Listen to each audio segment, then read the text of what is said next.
morning on this Sunday, July 11th, and welcome to the Georgia Gang. Atlanta's police chief talks crime and his plans to hire more officers. Also, campaign fundraising numbers are in. We'll take a look at who's leading the pack in several key races. And some want to abolish the Development Authority of Fulton County after questionable payments to board members. Phil, Theron, Kathy are here along with Martha Zoller. The debate and discussion begin right now. From the Fox 5 studios, the Georgia Gang starts now. Atlanta Police Chief Rodney Bryant addressed the fears of residents who are worried about their safety after more deadly shootings this week. Are we a safe city? I would say absolutely we're a safe city. We're absolutely. The level, the likelihood of you getting in, walking down the street and getting shot is very low. Atlanta Police Chief Rodney Bryant tried to calm fears as he took questions from reporters over the violent crime that is happening across the city. Homicides are up 45% compared to the same time last year. Despite the numbers, Bryant says the majority of the murders are not random crimes. Majority of these people have some level of acquaintance. They are very few stranger to stranger homicides. Chief Bryant says he plans to hire 200 more officers over the next 12 months. And Martha, those hires can't come soon enough because I don't think a lot of people consider Atlanta a safe city right now. Well, look, perception is reality, and right now the perception is that cities, not only Atlanta, are dangerous places to be. And so the chief of police has to work against this, and of course this is what he had to do, would come out and say there's nothing to worry about. I guess we should be happy that murders are only up 45% when a couple of months ago they were up 60%, so maybe there's some improvement.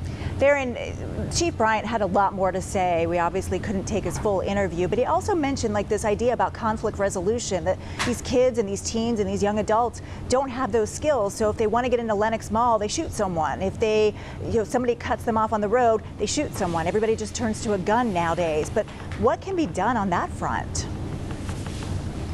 Well, Lori, you're absolutely right. I mean, he really took a lot of hard questions and, quite frankly, was very transparent, acknowledging that we do have a crime problem in the city of Atlanta. But also, Lori, he talked about his collaboration with the FBI, the GBI. He even mentioned a collaboration with the Georgia State University Police Department. And, of course, we've seen the State Patrol really step up in a big way in the city. So I think that, it was very good that he sort of reassured people that the city of Atlanta Police Department is taking these issues very seriously. I would say that we can be a safer city, but I think, as Martha said, perception is reality. But also, Lori, a very unfortunate thing hit home for me this week. I have a very close couple of dear friends of mine who experienced a home invasion in Buckhead, in a very prestigious neighborhood. But I want to on their behalf, recognize two officers who showed up on the scene within, less than 15 minutes. Errol Howell and Terrell Simmons were the two officers who came, guns drawn, to try to apprehend the suspect. So while there are bad things happening, I think we do need to make sure that we do point out the good things that our officers do for us every single day in the city of Atlanta. Absolutely, and it is all hands on deck. I've seen a beefed up presence from the Georgia State Patrol, and now the AGC is reporting that the Metro Atlanta Chamber of Commerce is meeting with law enforcement and government leaders. Kathy, we've seen the business community step up before on issues like water and Grady Memorial Hospital. What can the business community do to help? Well, they can do a lot of things. One, help propose some alternatives that have been vetted and tested, and I think that's one of the places where the Metro Atlanta Chamber of Commerce really stands out among its peers, is their ability to do policy research and help influence policy both locally and at the state level. So I think, their engagement is helpful, and because we're in an election year, having them come out with a set of priorities and then testing those with people who are running for office, helps ensure sort of the timeliness of that commitment. And then, of course, the business community has always been very generous here in Atlanta in terms of providing resources for special initiatives, and I'm sure there will be things that will come out of this where those asks will be made. And Phil, Chief Bryant did talk about the so-called water boys. They continue to be an issue. Although it's illegal for them to be on the street corners selling water, police can't be everywhere all the time, especially when they're short-staffed. And yet another one of these teens was shot this week. I mean, this is just an ongoing problem. Well, that's just one part of a rising crisis when it comes to our rising crime rate. That is the reality. We're talking about reality here on the show today. And it was pathetic to hear what Chief Rodney Bryant was saying. And you have a mayor that's totally incompetent. You don't hear the word gangs. If you talk to law enforcement all over, I don't care if it's the GBI director or Chief Keith Meadows of South Fulton or Sheriff Pat Labatt. I mean, these are people that are crime fighters and gang fighters. And the weak link is the city of Atlanta. And I'm glad, as some of the other Therans pointed out, and you have, Lori, that the State Patrol, they're really the unsung heroes. They're helping out. Sheriff Labatt is helping out with men. But, and also, I'm glad to see that the State Patrol has been given instructions to chase these thugs. And if you do have to damage your vehicle to try to get them off the road, do it. The helicopters are out there by the State Patrol. It's all hands on deck. Chief Bryant should have been truthful in saying that we're in the midst of a crisis. We have unsafe spots of the city, and we're trying to rectify it. And of course, if you've got a mayor that's not going to back up the police by respecting due process and shooting cases, we're just going to have to wait for a new mayor. Theron, I see you raising your hand. Yeah, I think it's a little disingenuous for Phil to continue to attack Chief Bryant and Mayor Bottoms week after week. Look, I listened to the interview. I've talked to Chief Bryant. There's no way, Phil, that he doesn't take this seriously. And I think, while we do appreciate the others' jurisdictions for stepping in, I mean, Chief Bryant and all the Atlanta police officers, they've been on the front line. And so I think, as Martha pointed out, we are seeing a decrease in the numbers of murders. Arrests are up.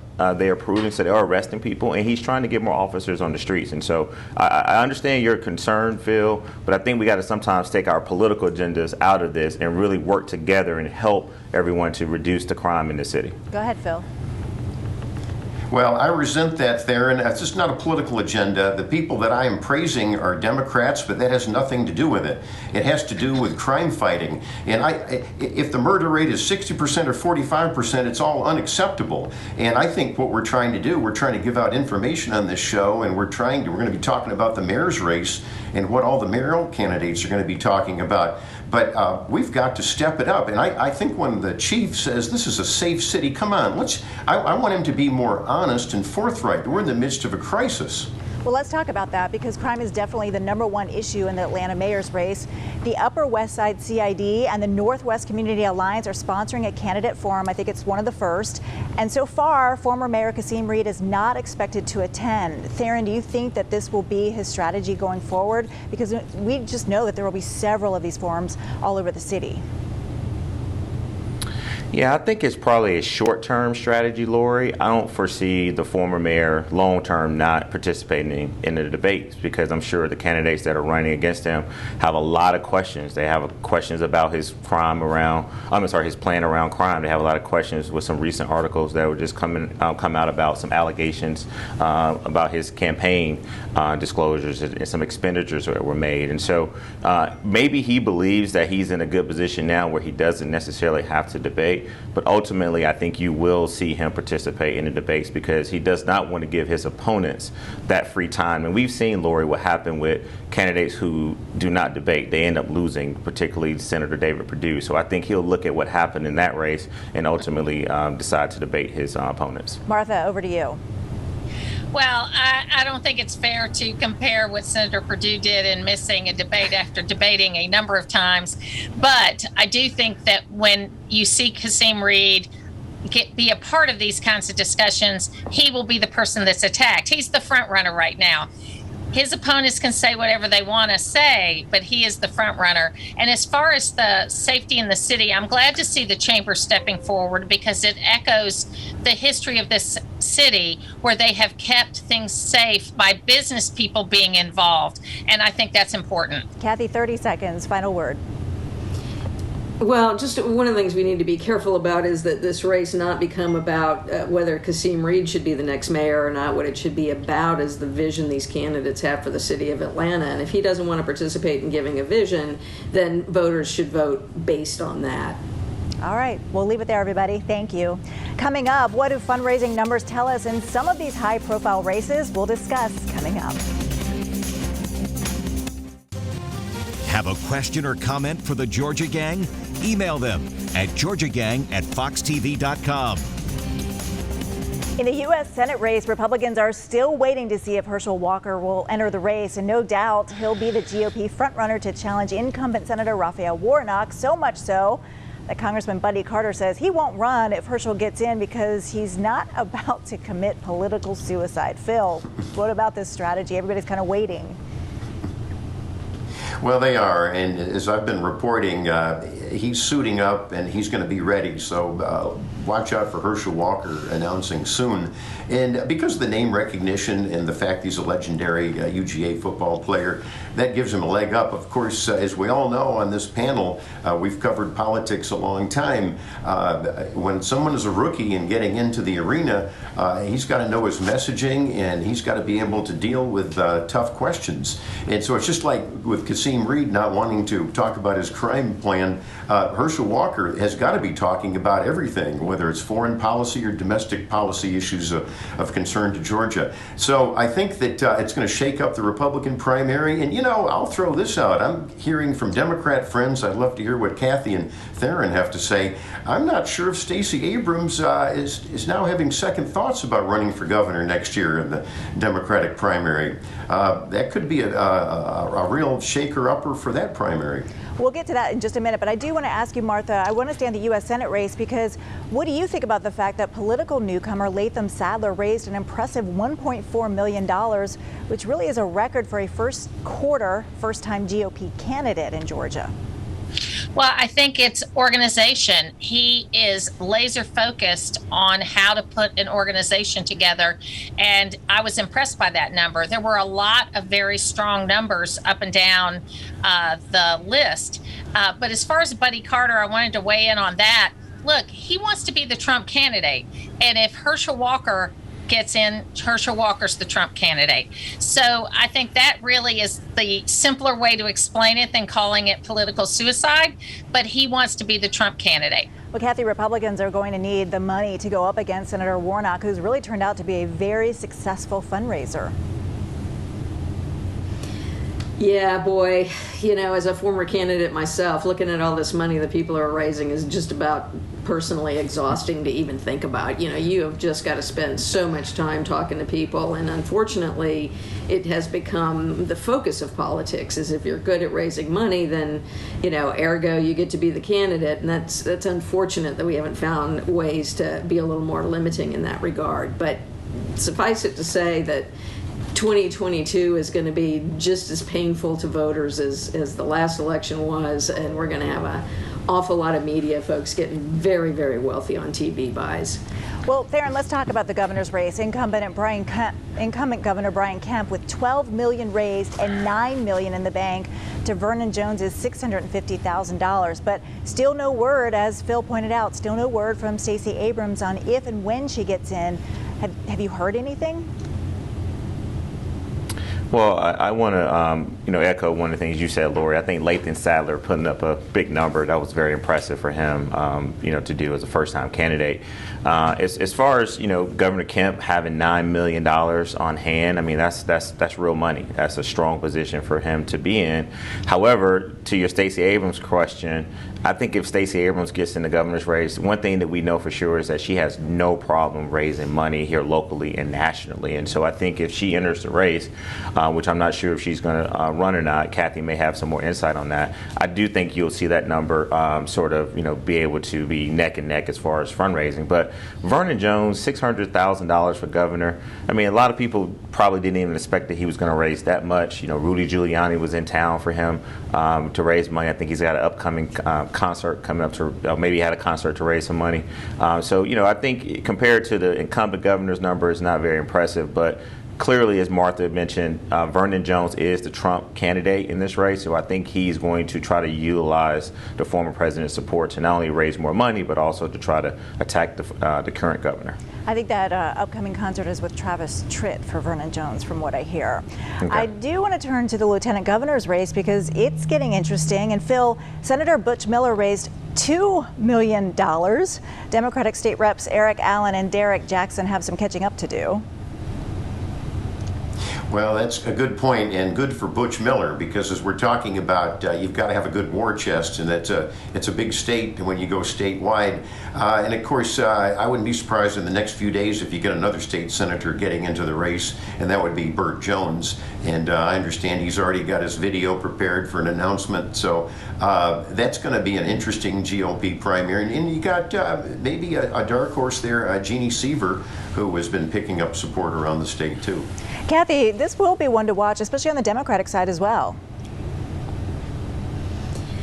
Yeah, it will. I don't know if the field's set yet or if it's not set yet. I think, everybody's trying to kind of see what the other side, both in the primary and in the general, where they're putting their pieces on the chessboard. And, we're going to see some folks settle out sooner rather than later, because the money is real, as Theron said, and folks can't wait too long. All good points, everybody. Thank you. Coming up, lawmakers are looking to abolish the Fulton County Development Authority after questionable payments to its board members. We'll discuss after the break.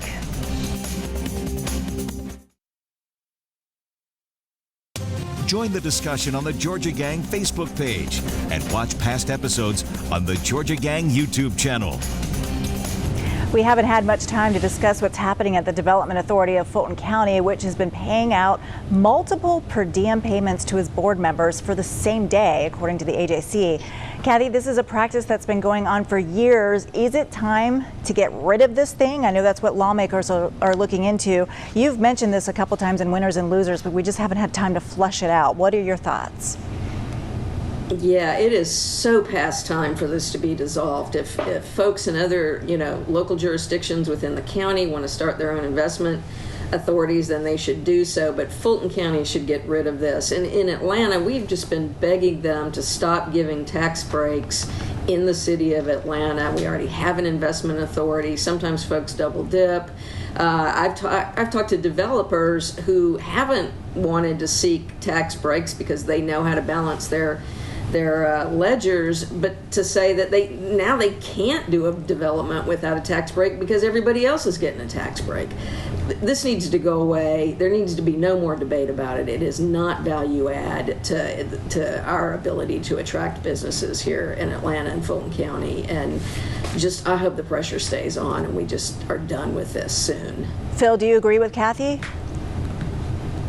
I don't agree with her. I think that we need to mend the Fulton County Development Authority, but don't end it. And the reason I say that is that the city has a development authority, and the Fulton County Development Authority, they kind of compete with one another. I think the competition is good. Think about it for a second, Kathy. You don't want just a corrupt mayor controlling the development authority for Atlanta and Fulton County. You want to reform it. There were some outrageous stipends and monies that were given to board members. That needs to be fixed and have some accountability. But I think you need to have those two entities. Kathy? I do not think that competition amongst corrupt institutions is the way we need to go with this. I think the thing is how many tax breaks do we need to give businesses to locate in the city of Atlanta, where we know the city of Atlanta is a desirable place for business to locate for any number of reasons, not the least of which is the airport and the workforce that we have here, the diversity that we have in this community. I see people getting tax breaks to build on the Beltline. If you can't make a development successful on beachfront property, you ought not to do business here. All right, Phil, go ahead. Last word on this. Well, I will agree with Kathy on that. There's some tax breaks that just don't have to be. And so we agree on that one. It's a case-by-case basis. But if we can clean up both entities, let's have the competition, right, Kathy? Well, let me just say, right now, nobody's making allegations about Invest Atlanta being corrupt or paying those kind of stipends. So let's just stay focused on the Fulton Development Authority, get rid of them, let local jurisdictions do their own incentives when they decide they need them. At the very least, some major oversight needed. Thanks, everybody. Georgia's new voting law had its first test of sorts in federal court, where a judge denied efforts to invalidate parts of the law because he wouldn't change the law in the ninth inning. Theron, this ruling was really more about timing because of the current House runoffs and not the merits of the law. Do you agree? Yeah, and I think, it's a very confusing sort of legal process as far as we start to really move forward in dealing with these voting laws. And so, again, it's something that I think voters have got to pay very close attention to. And one of the things we're going to do on this show, Lori, is continue to try to explain to our viewers as best as we can as far as how they're going to be voting, what they're going to be allowed to do, when they're going to vote, how are they going to vote, what necessary documentations you're going to have to provide to vote. And so I think, this is just one step in a very long legal process going forward. I think it's also a challenge to keep everybody up to date on all of the lawsuits kind of against the new voting law. Martha, your thoughts? Well, it really is a timing issue. It's that the Department of Justice used poor timing in how they announced their case, because it was just after they couldn't get SB 1 passed. And so it's the politicization of the Department of Justice that's the problem. That's the big case. That's the big kahuna. There's going to be other cases that are involved, but as we've seen from how the Supreme Court's decided voting related cases and those kinds of things, that I don't think this is going to hold water. And SB 202 is going to stand and it's going to go into effect. And let me predict this now, we're going to have record turnouts in 2022. All right, we'll see what happens. I want to get to one more topic rather quickly, because we are seeing a slight increase in coronavirus cases in parts of Georgia with low vaccination rates. Some health officials point to the highly contagious Delta variant. Kathy, Georgia is only at a 37% vaccination rate compared to 48% of the population nationwide. Have we reached our peak when it comes to the vaccination rate in Georgia? Gosh, I really hope not, but I am worried about it because, again, it appears that the governor has sort of given up on this and has moved on to, his reelection. But we have to do something about it, because if people will think back into the last year, when we would see the virus increase, it's exponential. It's not one by one by one. It's 10 this week, 20 next week, 40 the week after that.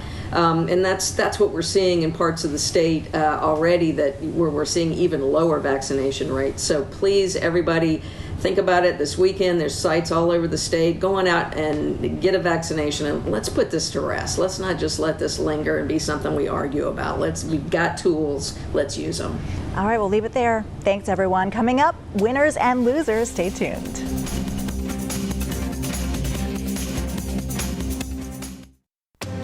Time now for the week's winners and losers. I'm going to go first real quickly, because we love to meet our viewers out and about. And I met Oakley Bright.